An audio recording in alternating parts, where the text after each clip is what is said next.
9.6. Julia. Do you have any phobias? Yes, I'm very, very scared of spiders. Oh, and how long have you had this phobia?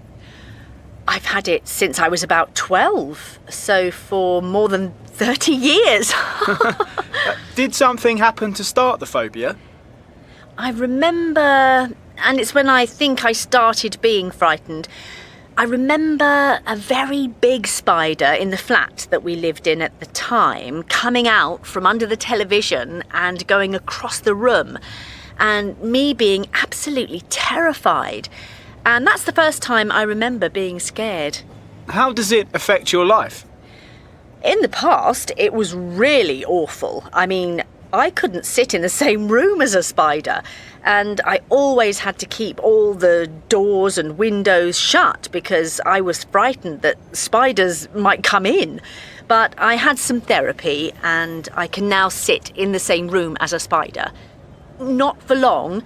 It still has to be moved, and I can put it in a glass now and take it outside myself, if I have to, if there's nobody else there. So it doesn't affect me as badly as it did before, but I still don't like them. What kind of therapy did you have? How long did it take? Probably about 6 weeks. I went to the therapist's office and he used a kind of hypnosis.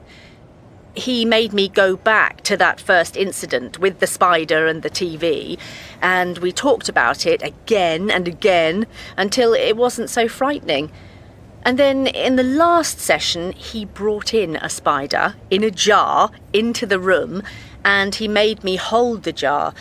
I couldn't put the spider on my hand, but that was a great improvement, because before I couldn't even look at a drawing of a spider in a children's book. And I certainly couldn't look at photos of spiders.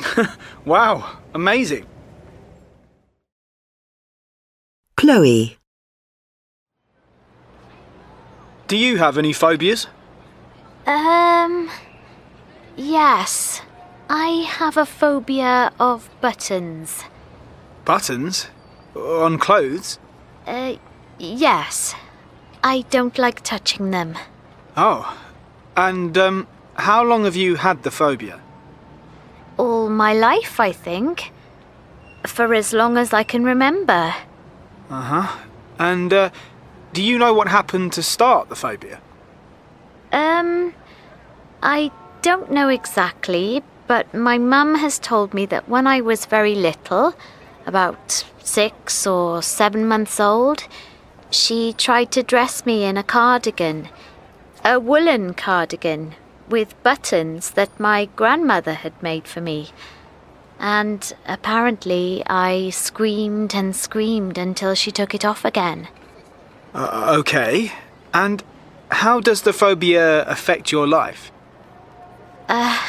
It really affects the kind of clothes I can buy, especially in the winter when I need a coat. There aren't many coats that don't have buttons. But it's better than it was. When I was younger, I refused to wear anything that had buttons. So, for example, my mother had to adapt my school uniform so that there were no buttons. Have you had any therapy? No. I haven't had any therapy. It seems such a silly thing to be afraid of. What about if other people are wearing clothes with buttons on? Is that okay? Well, if the buttons aren't touching me, that's fine. But I don't like hugging people that have buttons on their clothes.